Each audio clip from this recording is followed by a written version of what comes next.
So we're going to do a basic marinara sauce, which you can also use as a pizza sauce. And there's lots of politics would rotate around what people consider a marinara sauce or a pizza sauce to be. So I've worked in some of the top Italian restaurants in the world, and what the chefs in those restaurants will tell you is much of it comes down to the quality of the tomatoes that you put in.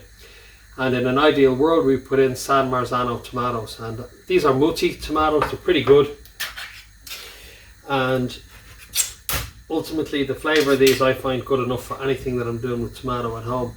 So I'm going to put in about half of that can of muti in there, and because this sauce I'm going to use it for eggplant parmigiani or melanzane parmigiani. Although I can use this sauce for multiple different things, it's a really nice sauce also to have with meatballs.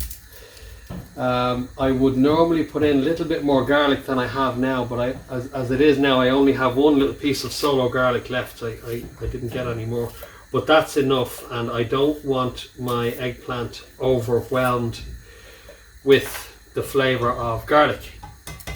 So into the pot there, I'm going to put in like a half teaspoon of oregano. Hi there.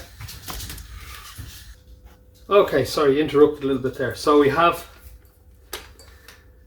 about half of our can of tomatoes. We've one solo garlic in there, with a little pinch of oregano, and I'll give it about a teaspoon of herb de Provence. That's a herb de Provence mix that I buy off Amazon. I think it's about €18 a kilo. It's very Okay, so when you've got it all blended up, give it a good blend. Try not to have big chunks of garlic in it. As you can see, I've got a big chunk there. So I'm going to take that out. I'll chop it up and put it back in a moment, okay? And then pop the rest of your can in.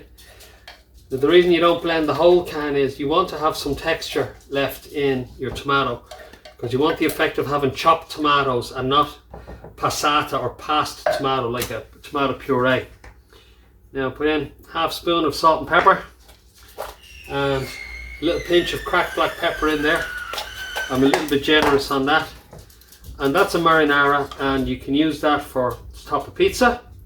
You can use it for your meatballs, or you can use it for the melanzane parmigiani, eggplant parmesan. Okay, why is it called marinara?